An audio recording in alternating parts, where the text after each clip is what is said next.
নির্বাচনের ষড়যন্ত্র করে ধানের শীষের প্রার্থী রুমি সাহেবকে পরাজিত করতে তারা সফল হয়েছে। আনসার ভৌমিক, খুকসার আলাউদ্দিন সাহেব, লুৎফর সাহেব এবং এই যুব দল সহ এবং টাকা সহ তারা ভোটের 11 তারিখ কিছু গরিব মানুষের ভোট তারা বিভিন্নভাবে তারা এগুলো পার্শ্ব করেন। লুৎফর রহমান ও আলাউদ্দিন খান গম প্রকাশ্যে এবং গোপনে দাঁড়িপাল্লায় ভোট দেওয়ার আহ্বান জানিয়েছেন।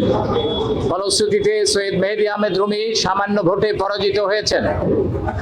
তারপর নির্বাচন পরবর্তী সময়ে দলের ভিতর ও বাহির হতে তাদের ভূমিকা নিয়ে সমালোচনা শুরু হলে বরাবরের মতোই কৌশলে সাংবাদিক সম্মেলনের আয়োজন করে আলাউদ্দিন খান ও তার সমর্থিত ধানের শীষের বিরোধিতাকারী নেতৃবর্গ প্রার্থী সৈয়দ মেহেদী আহমেদ রুমির খোকসা উপজেলার সাবেক বিএনপির সভাপতি ও সাবেক উপজেলা চেয়ারম্যান বীর মুক্তিযোদ্ধা সৈয়দ আমজাদ আলী ও বর্তমান সাধারণ সম্পাদক অধ্যক্ষ আনিসুজ্জামান সহ নেতৃবর্গের নামে মিথ্যা বানোয়াট আজগবি গল্প স্পেশাল মিডিয়ায় প্রচার করে নিজেদের অপকর্মগুলি লুকানোর অপচেষ্টা চালায়।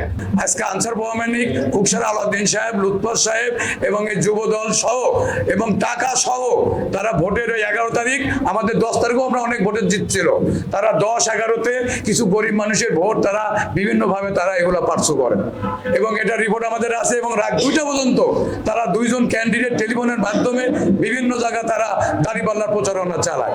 এইভাবে করে যে তারা বলে যে তোমরা যদি মেহেদী রুমিকে না হারাও তাহলে পরে তোমরা যে ইউনিয়নের প্রেসিডেন্ট সেক্রেটারি আছো, আমরা যে আত্মীয়তার কারণে বানাইছি, আমরা যে একটা ষড়যন্ত্র করে তোমাদের বানাইছি, এই পদ কিন্তু আমরা রাখতে পারবো না। সুতরাং এই পদ তোমাদের পাইতে ধরে রাখতে গেলে এই প্রার্থীকে তোমাদের পরাজিত করতে হবে।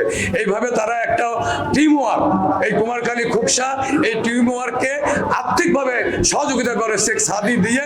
আমরা বাদ দিলে বিএনপি থাকে। শোনেন একটা কথা বলি, সেটা হচ্ছে যে আমি আনসার ভাই, তারপরে আলাউদ্দিন সাহেব, লুৎফর ভাই, আমরাই তো কুমারখালী খুকসার নেতা।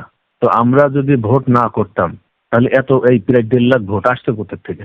এগুলা কিছু নেতা কর্মী আছে নিজেদের ব্যর্থতা ঢাকার জন্য এসব কথা বলে, এগুলা সম্পূর্ণ মিথ্যা কথা। কারণ আমরা সবাই সরেজমিনে নির্বাচন করছি। কুমারখালী খুকসায় মাত্র 6,000 ভোটে হারছে আমরা, কিন্তু কুমারখালী খোকসার চাইতে কুষ্টিয়া সদরে 53,000 ভোটে হারছে। তারপর ভেড়ামারা মিরপুরও প্রায় 50,000 ভোটে হারছে। আমরা তো খুব কাছাকাছি চলে গেছিলাম। তো এইগুলা আসলে কান দেওয়া যাবে না।